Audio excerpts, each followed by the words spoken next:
everyone, thank you for clicking on this video. I understand that maybe you're doing photography in a certain institution, probably college or university, or maybe you just bought a DSLR camera and you're a beginner and you want to know at least some few things here and there about it so that you can take quality photographs out there.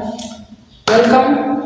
I want to show you that this is the correct place to be because I'll be explaining basically 3 basic steps or settings that you will need to follow so that you can set your camera really correct and take quality photographs out there. So the first aspect I'm going to talk about ISO and aperture, and I'm also going to talk about shutter speed, of course.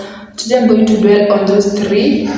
So just watch this video till the end and you'll come here a qualified photographer and you will be good to go out there.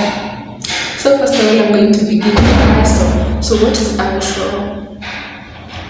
I said ISO is a camera sensitivity to light as it pertains to film, that sensitivity to light. So basically defines the clarity of your photos. Your pictures might be brightened or might be darkened, and aperture numbers begin from 100 to probably 6,400. Yeah, from 100 to 6,400. So the way you set your ISO will either darken or brighten your photograph. The next thing that I'm going to talk about is the aperture. Aperture or f-stop. Aperture simply is it affects the depth of the field. What is the depth of the field? So aperture affects the depth of the field. Aperture affects the depth of the field, whereby depth of the field means which items are on sharper focus. So if a lot of items are on sharper focus, then that is a deep length of field. But when just one object is on focus and the rest of the objects are they are blurry, they look blurry, then that is a shallow depth of field.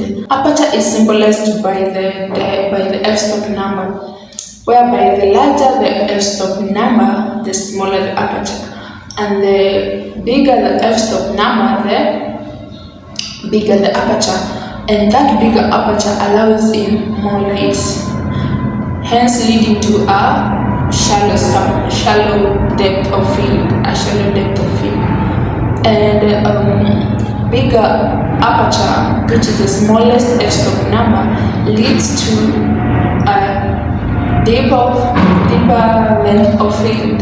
Yes, so it just depends on the f-stop number, which in DSLR or mirrorless camera ranges between 1 to 1/16.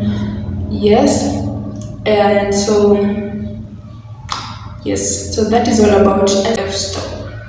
Yes, I don't know, I'll link a picture down below so that you can understand what I'm talking about, and you'll get it more better when you look at the pictures. So the next thing that I'm going to talk about is the shutter speed. This is simply what it sounds like. It is how faster or how slower your camera, the shutter speed, the shutter of the camera closes. Yes, and so we have a longer shutter speed and a shorter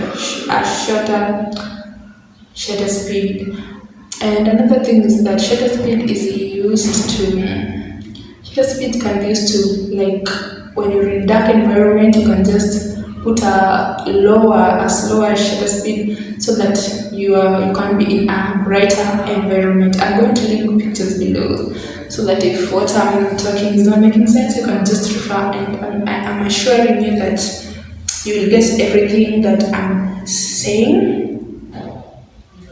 So a faster shutter speed will give you a longer exposure of something. So what I'm trying to say is that when you're shooting something that is in motion, just reduce your shutter speed so that you can capture it clearly. But when you reduce your shutter speed, when you put a